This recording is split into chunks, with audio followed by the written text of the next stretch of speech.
For thousands of years, before hospitals, before laboratories, before pharmaceutical companies, ancient healers walked forests, mountains, and deserts, collecting plants that could stop infection, reduce swelling, calm a racing heart, and even fight disease. They didn't have microscopes. They didn't have clinical trials. They had something else. Thousands of years of careful, patient observation.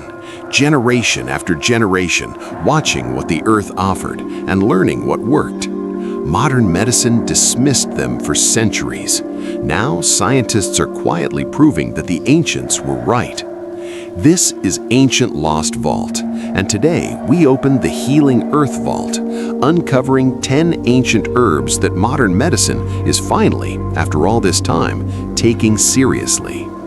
We begin more than 3,500 years ago with bark. The Sumerians, the ancient Egyptians, and later the Greeks all documented the use of willow tree bark to reduce fever and relieve pain.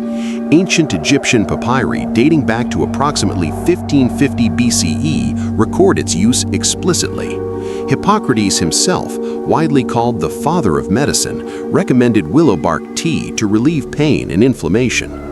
For centuries, this knowledge was carried forward by healers and herbalists. Then, in 1763, an English clergyman named Reverend Edward Stone formally documented willow bark's fever-reducing power in a letter to the Royal Society. By 1828, the active compound, salicin, was isolated from willow bark. By 1897, the German pharmaceutical company Bayer synthesized a modified version. They called it aspirin.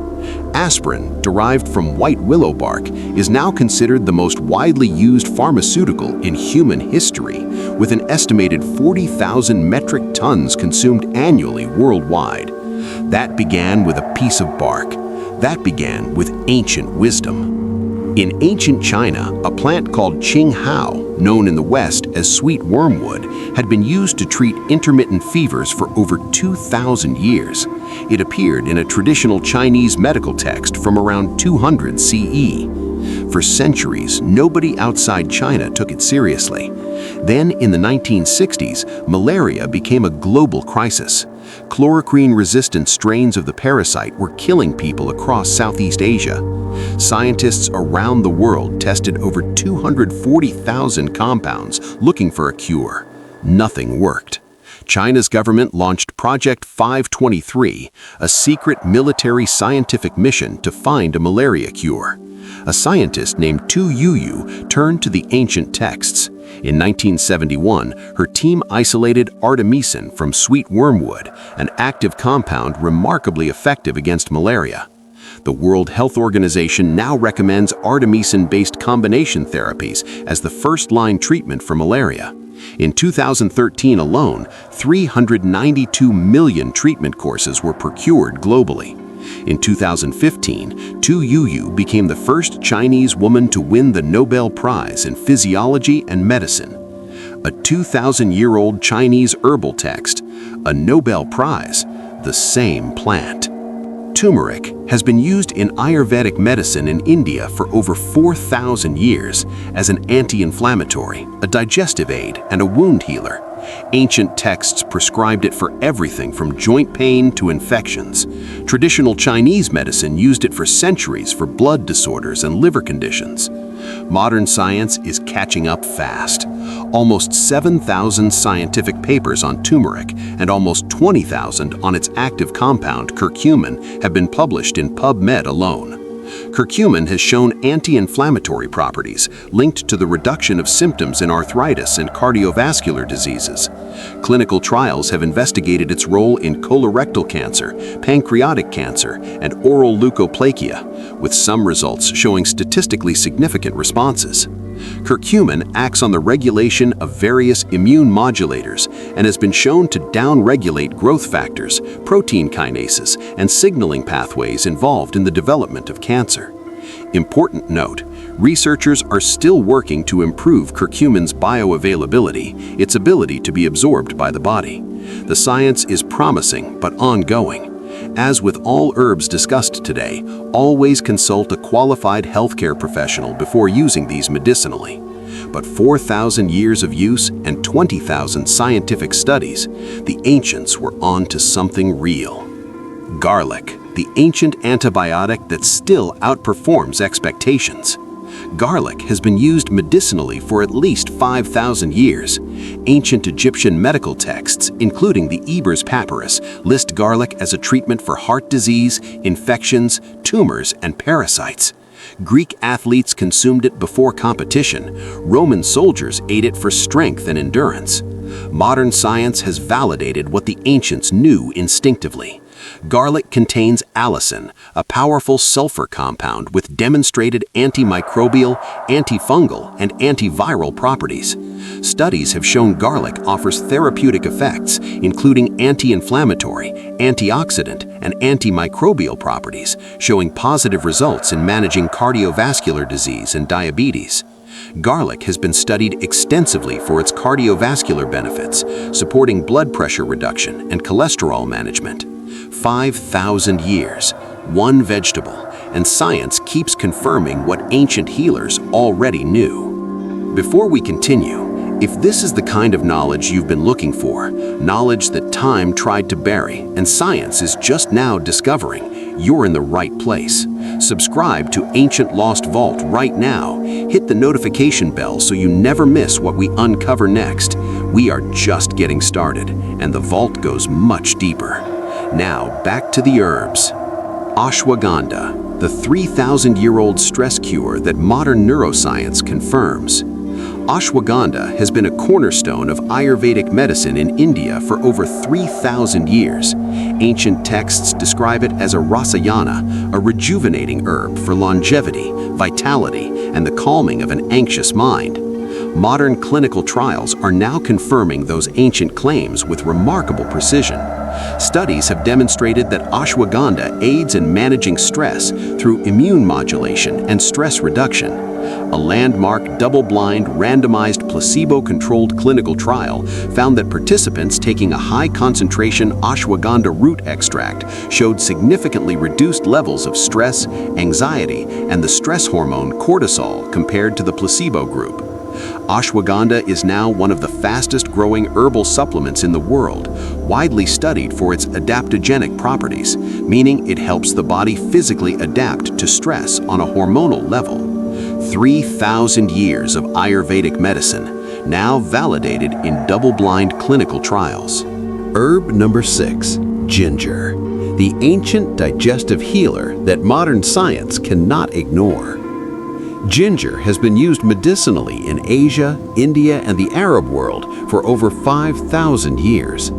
Ancient Sanskrit texts, traditional Chinese medical literature, and Islamic medical manuscripts all document ginger's power over nausea, inflammation, and digestive disorders. Modern pharmacology has identified gingerols and shogols, the active compounds in ginger, as potent anti-inflammatory and anti-nausea agents. Clinical evidence supports ginger's effectiveness in reducing chemotherapy-induced nausea, morning sickness in pregnancy, and post-operative nausea. Studies also show anti-inflammatory effects comparable in some contexts to non-steroidal anti-inflammatory drugs. Ginger is now routinely used in integrative medicine and is one of the most widely researched herbal medicines on the planet. 5,000 years of use, a mountain of clinical evidence, and it grows in your kitchen. Herb number 7, echinacea, the Native American immune herb that scientists are still studying. Long before European contact, Native American peoples, particularly the Plains Indians, used echinacea extensively to treat infections, snake bites, toothaches, and as a general immune tonic.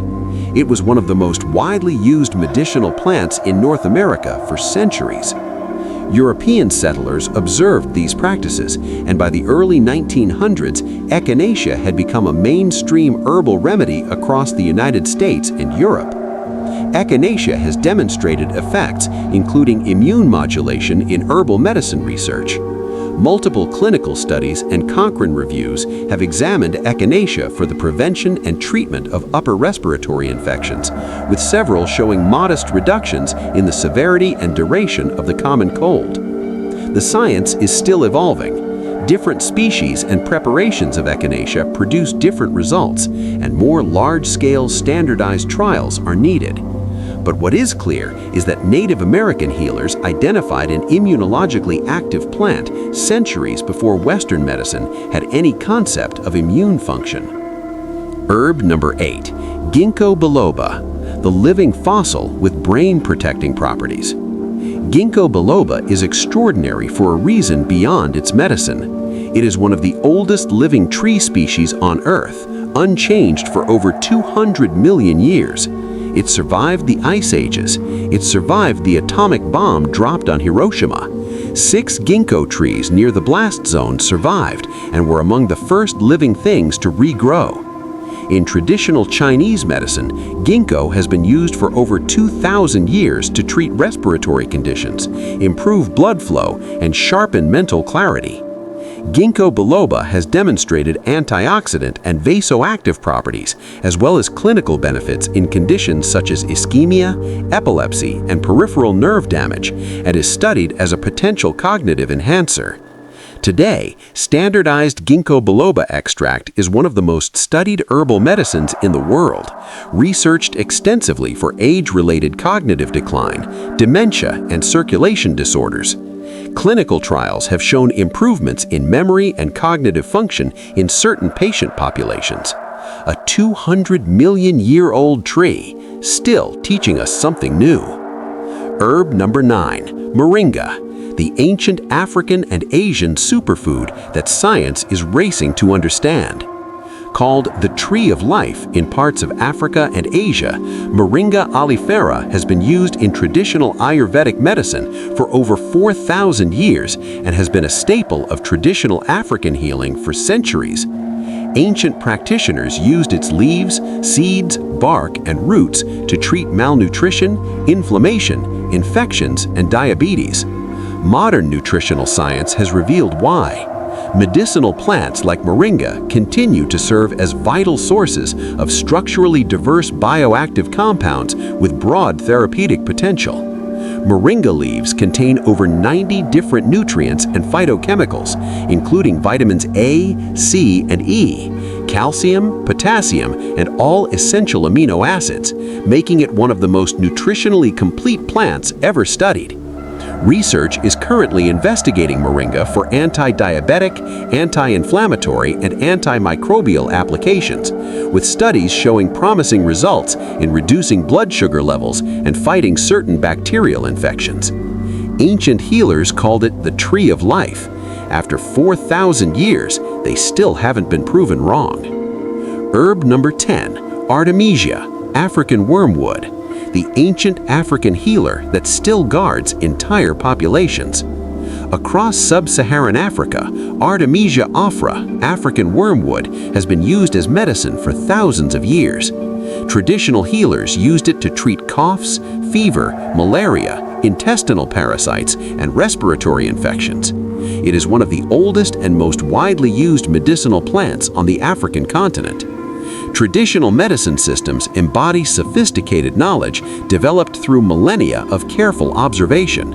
Modern science doesn't replace this wisdom, it illuminates its mechanisms.